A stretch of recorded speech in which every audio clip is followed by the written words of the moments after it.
Hey guys, Ashish here from Guiding Tech, and today I'll be talking about some WhatsApp tips you can use on both Android and iOS. I'm pretty sure you can use some of these tips to get the most out of the WhatsApp experience. So, what are we waiting for? Let's get started. One of the most important things to look out for in social media and messaging services is privacy. Now, back in time, there were no much options in WhatsApp to safeguard the privacy. But now you can control things like who can see your last seen status or your profile pic and your status message. To get things configured, open WhatsApp settings and there head over to accounts and then select the option privacy. Here you can hide the last seen timestamp, profile pic and status. You can select if everyone or just your contacts or if no one can see these stuffs. Additionally, you can also block contacts in here who you don't want to interact with. You can also disable the read receipts, and that is the blue ticks that tells a contact that you have read his or her messages. The next trick is useful for WhatsApp groups. So when you have sent a message and there are around dozens of members in the group, the blue tick doesn't tell you if the message was delivered or read. To get more insight on a message, long tap to highlight it and then press the info icon at the top. Here you can see as to how many contacts the message got delivered to and how many of them have read it. Pretty useful at times. For contacts and groups you frequently message to, you can create a shortcut on the home screen. The feature is only available on Android, and to make the shortcut, open up your WhatsApp and long tap on the conversation you wish to create the shortcut for. On the pop-up menu, select the option Add Chat Shortcut and navigate back to the home screen. You will now see that the chat shortcut will be added onto your home screen, and tapping on it will automatically open up the particular conversation. Now, moving on to the fourth trick in the list. If you have changed your number and you wish to be included in all the groups you are a part of, there's a better way to get that done than asking the group admins. In the WhatsApp settings, navigate to the account option and select the option to change the number. You should have the new SIM activated on the phone before you proceed. Now, on the change number screen, enter your old number along with the new number and tap on done. WhatsApp will now communicate with the server, send you OTP, verify your account and then automatically add you to all the existing groups with the new number. Pretty convenient trick when you are changing your number and you are subscribed to a lot of groups. Up in number 5 is the option to enable chat heads for WhatsApp. This trick too is available only for Android and needs a third-party app called Dashdo. I'll be giving you the links in the video description.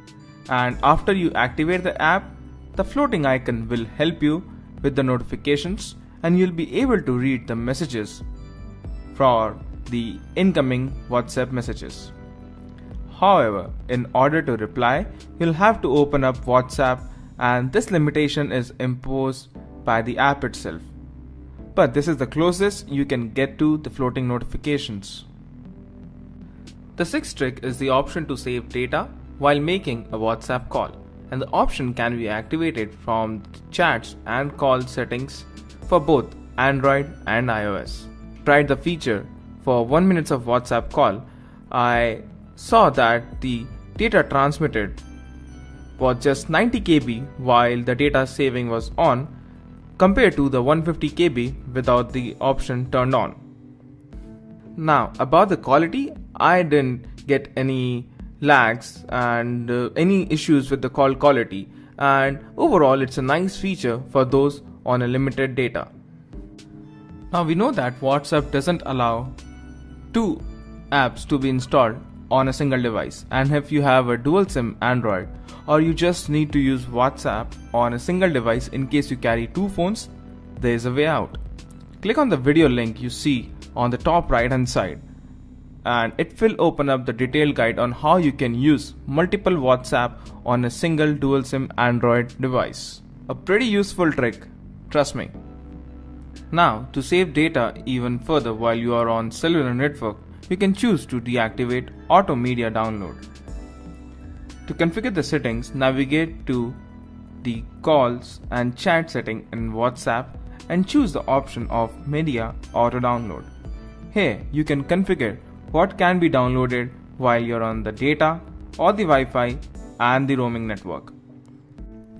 Backups of the chats can be very important, and both Android and iOS gives the option of cloud backup.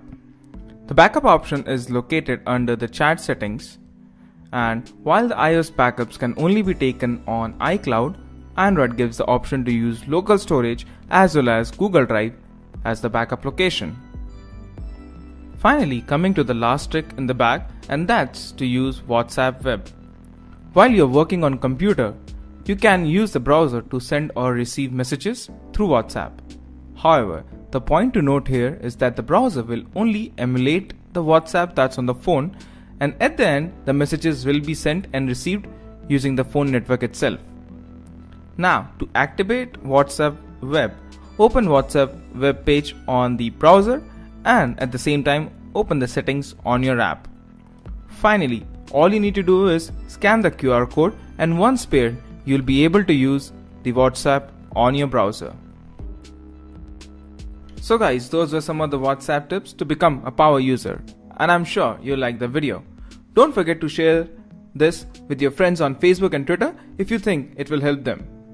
If you like the video, do let us know by giving us a thumbs up, and the most important part, if you haven't subscribed to our channel, do subscribe by pressing the red subscribe button. Have a great day and take care.